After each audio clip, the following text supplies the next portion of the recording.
ప్రజల్లో వ్యతిరేకత వస్తే ఎంతటి ప్రభుత్వమైనా దిగిపోవాల్సిందే. ప్రజా వ్యతిరేకతతోనే గతంలో ప్రభుత్వంలో పనిచేసినటువంటి బీఆర్ఎస్ పార్టీ దిగిపోవాల్సి వచ్చింది. అయితే కాంగ్రెస్ పార్టీ అధికారంలోకి వచ్చిన మరుసటి రోజు నుండే కాంగ్రెస్ పార్టీపై బురద జల్లే ప్రయత్నం చేస్తున్నారు బీఆర్ఎస్ పార్టీ నాయకులు.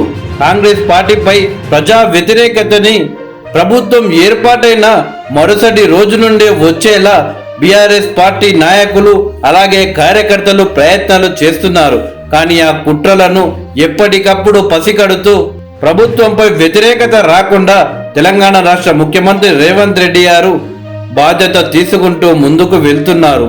అయితే తాజాగా సీఎం రేవంత్ రెడ్డి గారు అధికారులను హెచ్చరించినట్టే తెలుస్తుంది. ప్రజలను వేధిస్తే వేటే అని అధికారులకు రేవంత్ రెడ్డి గారు వార్నింగ్ ఇచ్చారు.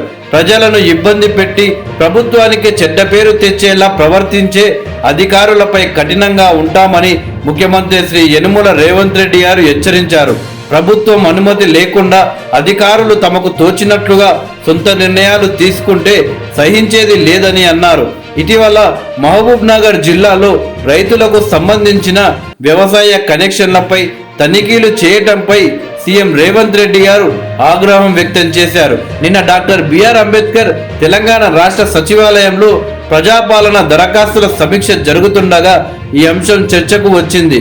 రైతుల వ్యవసాయ కనెక్షన్లపై సర్వే చేయాలని చెప్పింది ఎవరు, తనిఖీ చేయాలని ఆర్డర్లు ఇచ్చింది ఎవరు అని సమీక్షలో ఉన్న ట్రాన్స్కో సీఎండి రిజ్వీని ముఖ్యమంత్రి గారు ప్రశ్నించారు. బాధ్యులైన అధికారులపై చర్చలు తీసుకున్నారా లేదా అని ఆరా తీశారు. అలాగే ఈ సమావేశంలోనే ఉన్న ఉప ముఖ్యమంత్రి విద్యుత్ శాఖ మంత్రి మల్లు బట్టి విక్రమార్క గారు స్పందించి రైతుల కరెంటు కనెక్షన్ల తనిఖీ సర్వే చేసిన విషయం తన దృష్టికి వచ్చిందని సీఎంకు వివరించారు. శాఖపరమైన నిర్ణయమేది లేకుండానే discom director Shri J Srinivas Reddy సొంతంగా ఆదేశాలు ఇచ్చాడని, ఆయన ఆదేశాల మేరకు అక్కడున్న ఎస్సీ శ్రీ ఎన్ఎస్ఆర్ మూర్తి ఈ చర్యకు పాల్పడినట్టు తెలిపారు.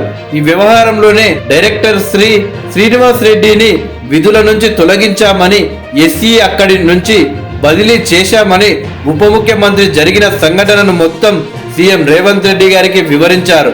ప్రభుత్వానికి చెడ్డ పేరు తెచ్చేందుకు ప్రయత్నిస్తే ఇలాంటి చర్యలు తప్పవని, తమకు తోచినట్టు సొంత నిర్ణయాలు తీసుకొని ఉద్యోగాలు పోగొట్టుకోవద్దని ముఖ్యమంత్రి అధికారులను అప్రమత్తం చేశారు.